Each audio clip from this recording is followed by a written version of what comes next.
Mesdames et messieurs, bonjour, bienvenue dans ces pages d'information consacrées à la CENI. Retenez ceci que le président de la Commission électorale nationale indépendante, CENI en sigle, M.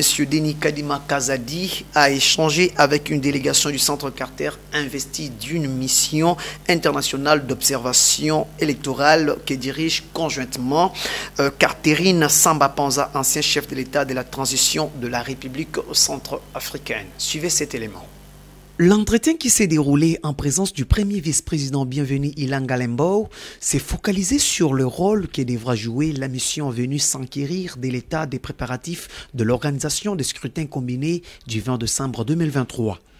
Catherine Samba Panza, accompagnée notamment de Nicolas Tendas, directeur de la mission invitée par le ministre des Affaires étrangères, est composée d'une équipe cadre d'experts et puis d'observateurs de long terme en fait la restitution.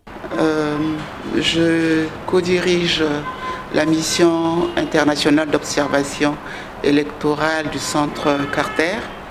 Donc nous sommes arrivés dans la capitale congolaise depuis quelques jours. Il était important, nécessaire de nous rapprocher du président de la CENI pour avoir des informations sur l'état d'avancement du processus électoral et surtout savoir quels sont les principaux défis qui se posent encore à la CENI pour que ce processus puisse se dérouler dans les meilleures conditions possibles. Il nous a rassuré sur l'inclusivité du processus qu'il a voulu. Il nous a également donné un certain nombre d'informations sur le déploiement du matériel lourd, du matériel sensible et des efforts qui sont fournis pour que le scrutin puisse se dérouler dans les meilleures conditions possibles. Organisation non gouvernementale à but non lucratif, le Centre Carter a été créé en 1982 par l'ancien président des États-Unis, Jimmy Carter, dans l'objectif de faire progresser la paix en participant à la promotion de la démocratie. Toujours M. Denis Kadima Kazadi, président de la Commission électorale nationale indépendante, s'est entretenu au centre Bossolo situé à l'Institut de la Gombe avec la mission d'observation des élections de l'Union africaine conduite par Eri Raja Onariman-Pianina, ancien président du Madagascar. Suivez encore une fois de plus cet élément.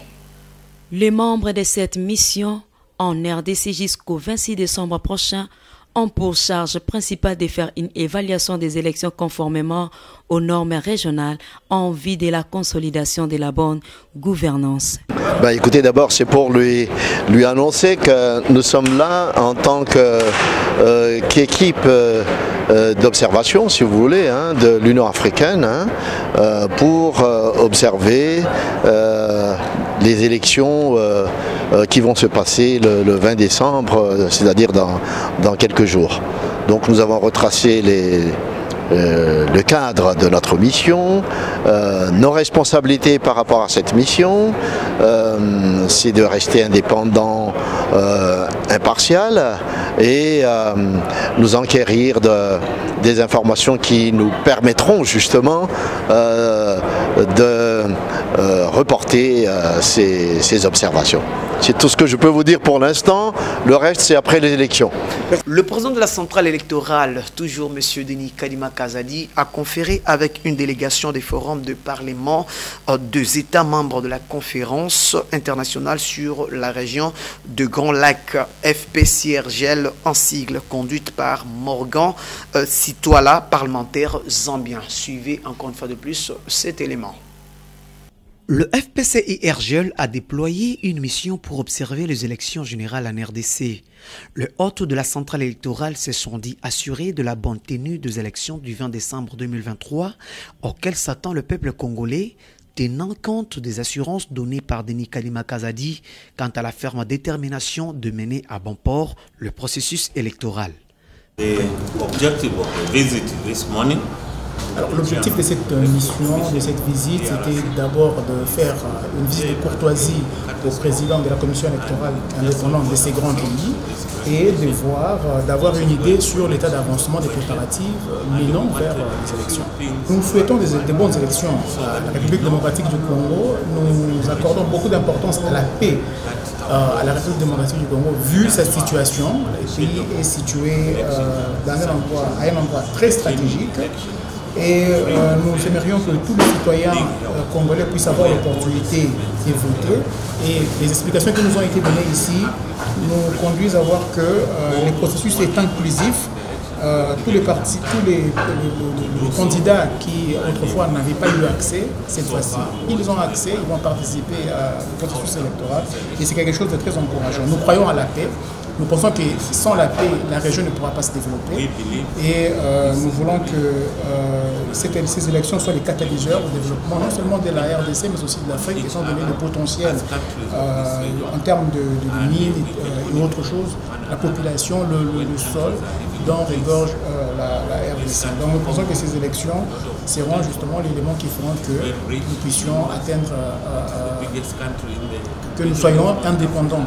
Au lieu de dépendre sur les autres, que les autres puissent dépendre de nous en Afrique.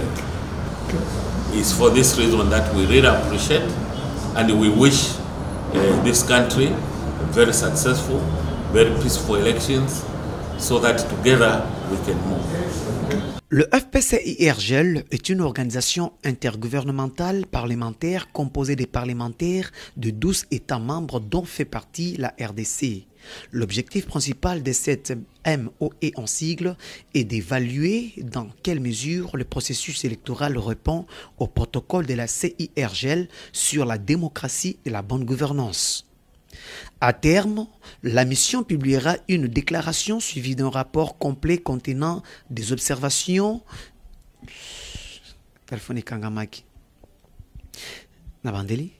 À terme, la mission publiera une déclaration suivie d'un rapport complet contenant des observations et des recommandations sur les meilleures pratiques ainsi que le domaine à améliorer pour une future bonne gestion. Et pour finir toujours, Denis Kadima Kazadi, président de la Commission électorale nationale indépendante, a procédé à la remise officielle à la maison des élections de la loi électorale traduite en écriture braille au coordonnateur de l'association Voir avec le cœur, VAC en sigle, Flavien Makaya Isomi, destiné à la communauté des malvoyants en présence du deuxième vice-président Didi Manara Linga. Suivez encore une fois de plus cet élément. Le numéro 1 de la centrale électorale se réjouit du suivi qui a été fait pour l'aboutissement de ce projet en adoptant la loi électorale en système d'écriture tactile en point saillant à l'usage de personnes aveugles et très malvoyantes. Intervenant en premier lieu, le coordinateur de l'association Voir avec le cœur, VAC en sigle, Flavien Makaya Isomi, a exprimé l'immense joie de se congénérer pour la matérialisation de ce projet qui leur tenait à cœur pour qu'eux aussi puissent avoir accès à la loi électorale. Il y a un nombre important de personnes non-voyantes qui sont venues rehausser de leur présence pour cette activité, combien important pour eux. Cela s'explique pour la simple raison que nous avons longtemps attendu ce moment, puisque pour nous, c'est une prise en compte de la part de la CENI de notre cri du cœur. On a longtemps fait des démarches pour que la CENI puisse prendre en compte ne serait-ce que cet aspect de mettre à notre disposition cette loi en écriture braille. Aujourd'hui, c'est une chose faite. Je tiens sincèrement à remercier la CENI pour cette manière de faire les choses et je remercie en même temps tous les partenaires qui ont concouru à ce que nous puissions aujourd'hui avoir ces résultats. Je vais demander à l'assistance aux membres de Voir avec le cœur ainsi qu'à d'autres représentants des structures pour aveugles ici présents de pouvoir acclamer pour la CENI.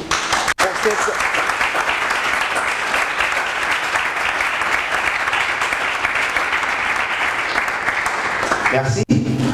Et en même temps, je vais solliciter de la CENI de pouvoir mettre à notre disposition tous les moyens qu'il faut pour que nous puissions dispatcher ces documents en province auprès de nos pairs qui attendent beaucoup de nous juste après cette activité parce qu'ils ont été sensibilisés, ils ont été répertoriés pour cette activité.